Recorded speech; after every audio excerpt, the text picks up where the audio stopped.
Êxodo 17, verso 3. Mas o povo estava sedento por água e o povo reclamou contra Moisés. E veja, interessante, a culpa é sempre de outra pessoa. E diz: por que você nos tirou do Egito e nos trouxe para morrer aqui? Vamos morrer de sede? Então no capítulo 16 eles iam morrer de fome, e agora no 17 eles estão morrendo de sede.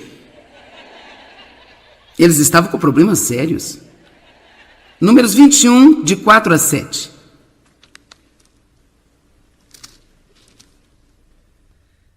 E partiram do Monte Hor pelo caminho do Mar Vermelho para contornar a terra de Edom, mas o povo ficou impaciente, deprimido, muito desencorajado por causa das provas. E o povo falou contra Deus e contra Moisés, dizendo: por que nos tirou do Egito para morrermos no deserto? Onde não há pão, onde não há água, e a nossa alma tem fastio deste miserável maná. Está caindo do céu a cada dia. Agora, vamos lá. Por favor, vamos lá. E sabe, é por isso que eu sinto a urgência, às vezes, de dizer às pessoas: mais do que um milagre, precisamos de maturidade espiritual. Porque veja, se Deus lhe dá um milagre, você ainda não cresceu espiritualmente, e quando você tiver problema, você terá que ter outro milagre. Da próxima vez que tiver problema, terá que ter um outro milagre. Mas se você é maduro espiritualmente, então você pode ser o mesmo, não importa quais sejam as circunstâncias, e esse é o objetivo de Deus em nossas vidas. Não é de nos tratar como bebês, onde a única maneira de sermos felizes é tendo a nossa mamadeirinha, nossa chupetinha, nossos cobertorzinhos, todas essas coisinhas. Você pode imaginar o quão animados eles estavam a primeira vez que viram o maná? Oh Deus, esse é tão legal! Oh Deus, nosso Deus é um Deus maravilhoso. Se soubesse a canção, eles teriam cantado. Nosso Deus é tão maravilhoso, Ele reina. Eles teriam feito isso, mas depois de um pouco de maná, estamos fartos deste maná. Veja, isso prova que você obtém um milagre e não vai demorar muito se você tem um coração ranzinza. O coração ranzinza vai voltar e reclamar até mesmo do milagre que você recebeu. Mas veja, nós oramos por algo e depois reclamamos daquilo. Eles tinham maná, agora estão reclamando disso. Mas agora veja o 7 ou o verso 6. Então o Senhor... Nos versos 4 e 5, eles ficaram impacientes, desanimaram por causa das provas. No verso 5, eles falaram contra Deus, contra Moisés: não temos água, não temos pão, estamos cansados do maná. Verso 6, então o Senhor enviou serpentes venenosas que morderam o povo. E muitos deles morreram. Progresso.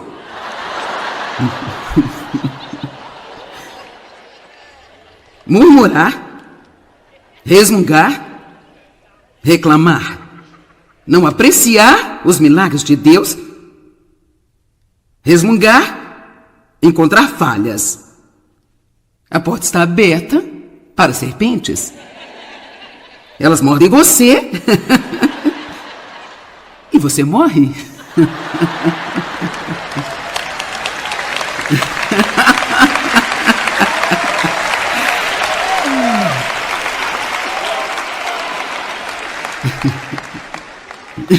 Eu amo isso. Isso é como comédia para mim. Verso 7. Então o povo veio a Moisés e disse: nós pecamos. 23.000 pessoas tiveram que morrer para que entendessem. E todos eles caíram mortos em um só dia. Como algo está acontecendo aqui, gente? As pessoas estão morrendo à direita e à esquerda? Talvez nós tenhamos feito alguma coisa errada. E sabe, isso é cômico, mas a coisa que nós temos que entender é que isto foi a consequência de reclamar. Algo que muitas vezes nem sequer vimos como pecado. Eu me atrevo a dizer que 99% das pessoas cristãs que se queixam nunca se arrependeram de fazê-lo. Eles nem sequer acham que é um problema. Quer saber? Eu sou apenas um ser humano. Bem sim, um ser humano nascido de novo. Ser humano cheio de Deus, cheio do fruto do Espírito. Murmurar, resmungar, encontrar falhas e reclamar. Quem de vocês pode pensar em algo neste minuto que você está reclamando? Vamos lá, não vamos hastear a bandeira meio mastro. Ok, nem vou lhe dizer para parar, vou lhe pedir para começar a orar sobre isso. Ore sobre isso. Filipenses 2,14. Façam tudo sem murmurações, discussões, queixas contra Deus e questionamento entre vós. O verso 15 continua a dizer que você pode mostrar-se como uma luz brilhante em um mundo escuro. Que você pode mostrar-se como sendo um filho de Deus. Então, uma das coisas que Deus está procurando é por uma diferença em nós no mundo, onde há reclamação, murmuração, onde encontramos falhas em tudo. Não devemos fazer assim. Não vamos fofocar, julgar ou criticar. Agora, vou lhe dizer algo sobre todo este reino de julgar as coisas antes de eu entrar nisso. Na verdade, Paulo nos disse para julgarmos o pecado.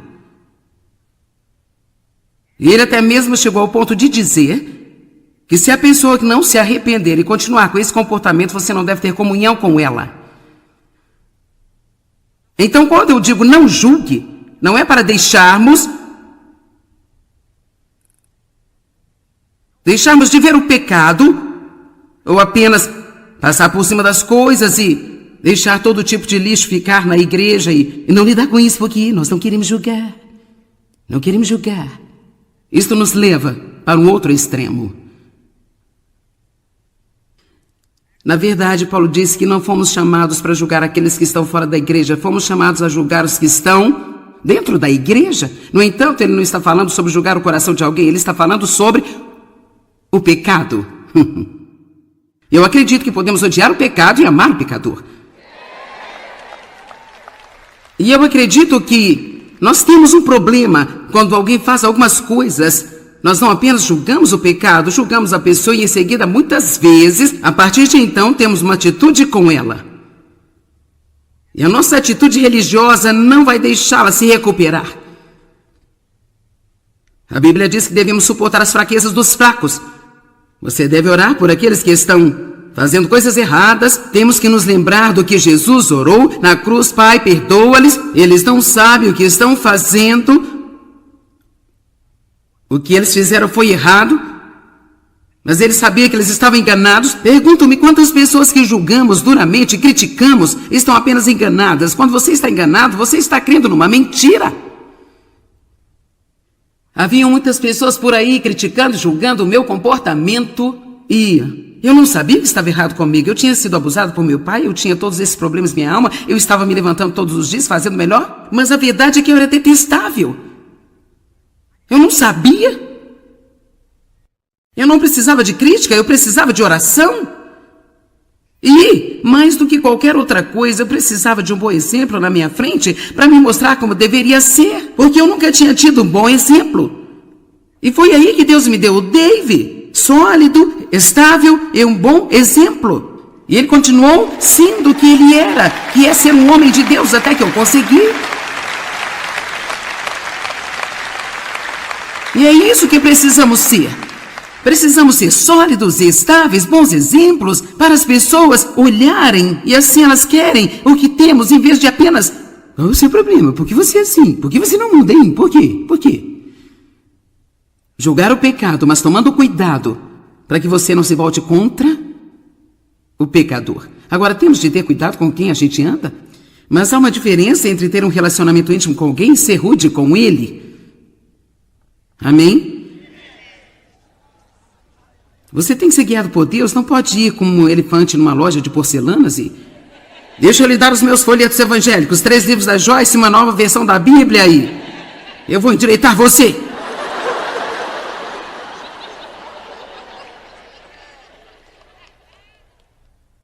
Então não é que nós julgamos o pecado, mas você ainda tem que ter cuidado como você trata o pecador. Agora Mateus 7.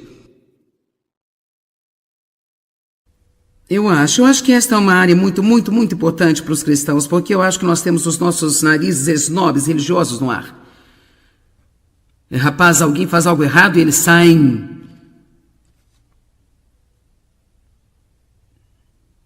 Melhor lembrar, é pela graça de Deus, aí vou eu. Ok, agora eu não sei se você não esteve aqui ontem à noite, eu só tenho que reiterar que quando comecei a reestudar comigo mesmo todo esse aspecto da palavra, eu tenho estado nesta viagem por um longo tempo. Foi realmente através da busca de Deus sobre o desejo de ver as respostas mais poderosas para a oração. Estão comigo? Quem quer sua oração respondida? Certo. E ele me levou a uma escritura em Isaías que eu li ontem à noite, onde ele basicamente disse: você vai chamar e eu vou dizer, estou aqui. Se você tirar o dedo apontador com desprezo para o oprimido ou o piedoso, e se você se livrar de toda fala dura, falsa, injusta e má. Por isso vemos ali que Deus dizendo, ei, eu vou responder as suas orações rapidamente, se você parar de julgar as pessoas e você realmente tomar muito cuidado sobre o que está saindo de sua boca quando você não está orando. Agora aqui está outra escritura, que praticamente diz a mesma coisa, só que um pouco diferente. Mateus 7:1. Não julguem, critiquem ou condenem os outros para que vocês não sejam julgados, criticados e condenados. Todos digam, eu colho o que eu semeio. Será que realmente acreditamos nisso? Não, não acreditamos. Dizemos que acreditamos, mas se acreditássemos, nós realmente não faríamos o que nós fazemos. Pois assim como você julga, critica e condena outros, você será julgado, criticado e condenado. E de acordo com a medida que você usar para medir os outros, também será usada para medir você. Porque você repara fixamente no cisco que está no olho do seu irmão, mas não se dá conta e não considera a viga que está em seu próprio olho. Eu acho que a mensagem da Bíblia viva, uma delas diz, por que você tenta tirar o palito do olho do seu irmão quando você tem um poste no seu próprio olho? Isso é realmente verdade, porque quando nós temos tantos problemas e nós estamos ignorando, e nós estamos usando este manto religioso, isso nos faz olhar para outras pessoas através de uma lupa, e aqui estamos tentando corrigi-los e não temos capacidade de corrigi-los porque nós mesmos somos uma bagunça. Como você pode dizer ao seu irmão, verso 4, deixe-me tirar o cisco do seu olho quando você tem uma viga de madeira no seu próprio olho, hipócrita? Primeiro tire a viga do seu próprio olho, então você verá claramente para tirar o cisco do olho do seu irmão. Veja, uma vez que deixamos Deus lidar conosco e há um profundo grau de humildade que vem em nossas vidas porque vimos nossos próprios pecados, agora nós podemos ajudar a restaurar os nossos irmãos com um espírito de mansidão e um espírito de amor que vai realmente trazer restauração em suas vidas, ao invés de condenação. Quantos sabem, quando você está lidando com alguém que tem uma fraqueza em uma área, se você também tiver essa mesma fraqueza e pela graça e misericórdia de Deus você tenha superado, quantos sabem que você é muito mais gentil na forma como você lida com ele do que, eu não posso acreditar que você fez isso. É incrível, se não tivermos o mesmo problema, simplesmente não entendemos. Não dê as coisas que são sagradas aos cães, nem atirem suas pérolas aos porcos, do contrário, estes as pisarão, e aqueles voltando-se contra você os despedaçará. Agora, o que isso significa? É como, onde foi isso? Creio que tem entendimento o que isso significa. Eu creio que temos uma coisa sagrada, nós temos o amor de Deus em nós. Ele diz, não julgue a coisa sagrada na frente do diabo, e não deixe pisar sobre ela. Você tem capacidade de amar as pessoas, portanto, não ser crítico e julgador e buscador de falhas, quando poderia ser misericordioso e ajudar a restaurá-las. Vou dar um exemplo. Anos atrás, quando eu ainda estava ensinando, eu ensinava em casa. Eu tinha 3 filhos e sempre me senti bem quando eu estava grávida. Eu ficava um pouco cansada nas primeiras 6 semanas, mas para além disso, mal sequer sabia que estava grávida. Eu fazia todo o meu trabalho e não ficava ruim do estômago, nada disso. Então, enquanto eu ensinava o estudo bíblico, eu sendo a líder do estudo bíblico, havia uma jovem que veio durante o tempo em que ficou grávida. Ela já tinha 3 filhos, ela ficou grávida e então ela começou a faltar ao estudo bíblico porque não se sentia bem. Eu não me sinto muito bem. náuseas, cansaço, não se sentia bem. Eu me lembro de mim e 2 ou 3 outras irmãs. Não havia irmãos, apenas irmãs. E nós estávamos comentando que pena que ela não tinha se disciplinado.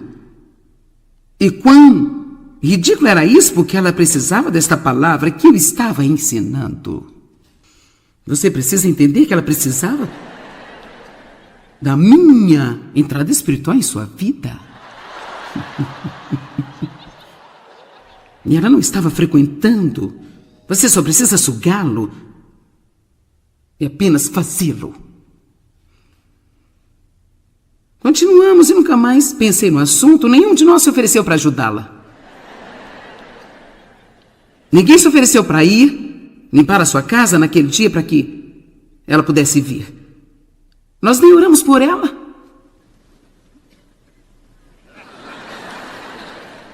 Apenas demos nossa opinião. Então eu fiquei grávida pela 4ª vez. E eu era uma mulher de muita fé. E eu estava acreditando que a minha gravidez seria perfeita. Agora eu nem sequer orei para as outras 3, porque, sabe, agora eu era uma mulher de fé e poder. Comecei a passar tão mal. Eu quero te dizer que eu estava cansada, eu estava enjoada. Quer dizer, do topo da minha cabeça às solas dos meus pés, eu me sentia horrível, doente, horrível. Nenhuma energia, dificilmente eu conseguia me arrastar para fora do sofá. Eu não entendo o que está de errado. Tenho orado, estou repreendendo demônios, eu estou crendo em Deus. E eu apenas fiquei doente. E certo dia eu vi a minha família no quintal brincando. David brincava com as crianças, jogando bola. Eu pensei, eu só poderia ficar lá com a minha família. Eu não sei porque eu tenho que ficar tão doente. Então eu disse a Deus. Isso é uma coisa tão valiosa. Eu disse a Deus, ok, o que está errado aqui? Eu quero desafiá-lo quando as coisas não estão indo bem a dizer isto, mas esteja bem aberto para o que Deus vai falar ao seu coração. No minuto em que eu disse isso para Deus, foi como se eu tivesse uma visão. Eu vi essa mulher que estava em meus estudos anos antes. E eu vi as minhas 3 irmãs.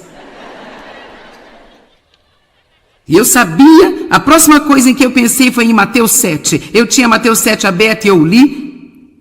E eu sabia que eu estava colhendo o que eu tinha semeado. Eu sou muito grata por esta experiência, porque nada impacta você mais que ter uma experiência pessoal, onde você sabe que Deus tem o seu número. Amém? Eu que vou dizer é a verdade absoluta. Orei e pedi a Deus para me perdoar e imediatamente comecei a me sentir melhor, e eu me senti melhor durante toda a gravidez. Eu tinha aberto a porta através do julgamento. Aqui está, o que quero que você veja. E eu estava lendo Mateus 7, mas por alguma razão eu acho que eu pensei que quando ele falou sobre a oração no verso 7, estávamos indo para um novo assunto. Mas agora eu sei melhor.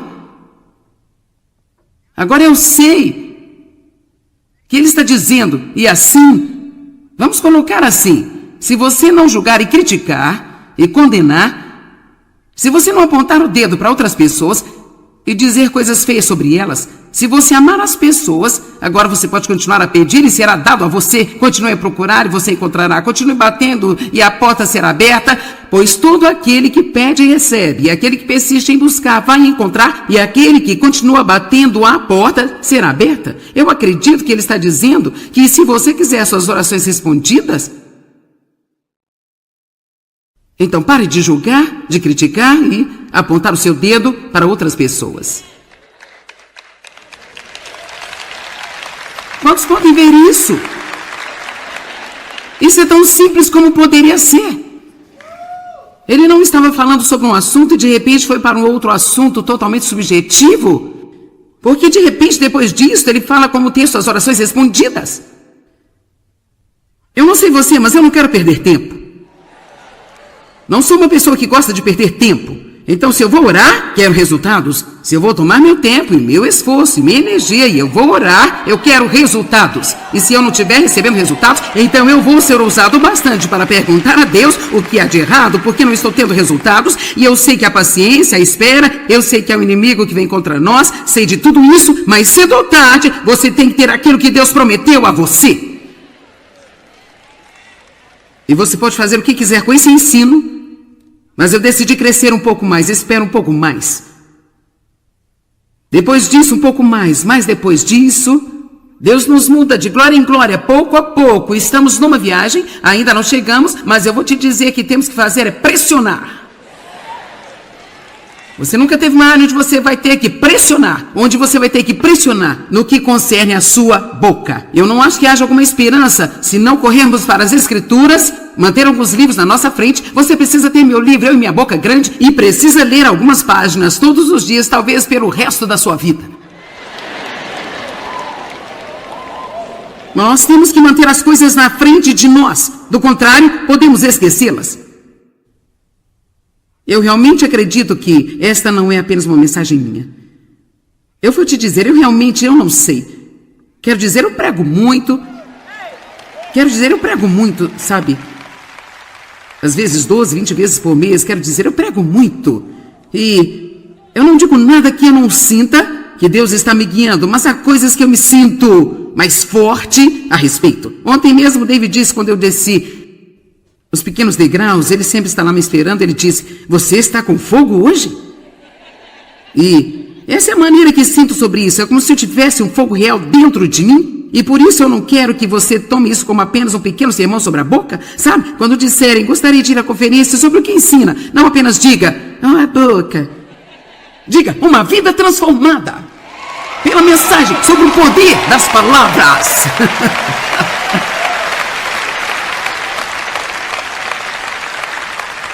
Bem, há uma menina que trabalha para mim me disse, eu pensei que é muito engraçado. Ela disse, bem, eu acabei de me lembrar que ao longo dos últimos anos eu dei 5 cópias de seu livro, Eu e a Minha Boca Grande.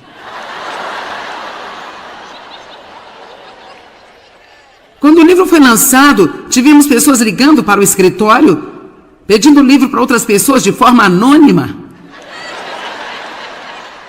Então enviávamos e as pessoas que os recebiam nos chamaram de loucos, querendo saber quem tinha enviado para eles. Então decidimos, se alguém quiser enviar um presente, vai pôr o seu nome, não vamos ser culpados por isso. Pai, eu oro em nome de Jesus. Ajuda-nos. Deus, não podemos fazer isso sem a sua ajuda. Nós temos de ter a sua ajuda. Senhor, derrama seu Espírito sobre nós. Ajuda-nos a não entristecer o Espírito com a má comunicação. Perdoe-nos por nossos pecados, Senhor, e nos ajude a chegar mais alto.